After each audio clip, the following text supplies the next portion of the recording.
तुम्ही एकदम बिगर पेपर अभ्यासानं बोलत आहेत.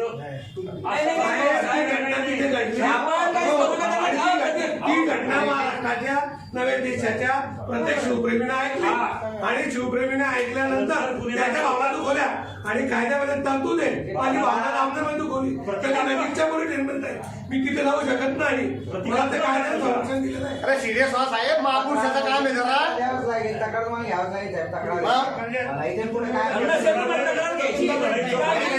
बोलला होता हे बोलला होता साहेबांनी बोला इकडे गुन्हा दाखल नाही केला. आता इथे आम्ही रस्ता रोको आंदोलन करू. रस्ता रोको नाही, इथे पोलीस स्टेशनला ठिय्या आंदोलन करू. ती वेळ आमच्यावर येऊ देऊ नका. काय करायचं तुम्ही ठरवा. नोंदवून घ्या. आवाज तक्रार घ्या तुम्ही. त्याच्यानंतर तुम्हाला काय कोणाशी बोलायचं वरिष्ठाशी ते बोला.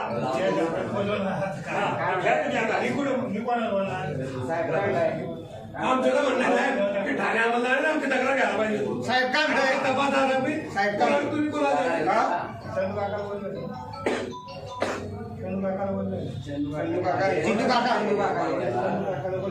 नाही, फोन कोणाचाही आला मला तरी मी इथे माझी पंचायत चालू का कोर्ट निर्माणा चालू साहेबांनी का बोला मग कोणी बोलू नका.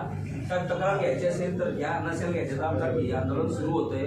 मी तुम्हाला 5 मिनिटाची वेळ देतोय. कोणाशी बोलायचं तुम्ही ठरवा. 5 मिनिटांनी ठिय्या आंदोलन या ठिकाणी पंचायत चालू तुमची तर कशी पप्पू ते आता वरिष्ठ आहे ना, ते बघते ना. आम्हाला अधिकार आहे. पप्पू आपण कोणीच बोलू तुम्ही नका. का उत्तर देऊन आला आता?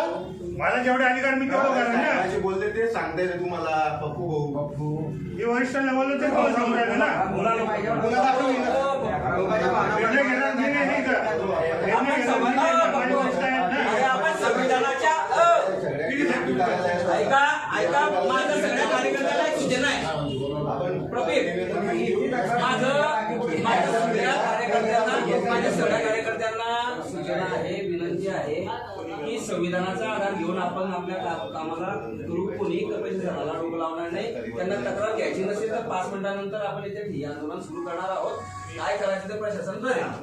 आपण काय त्यांचे डोकं लावणार.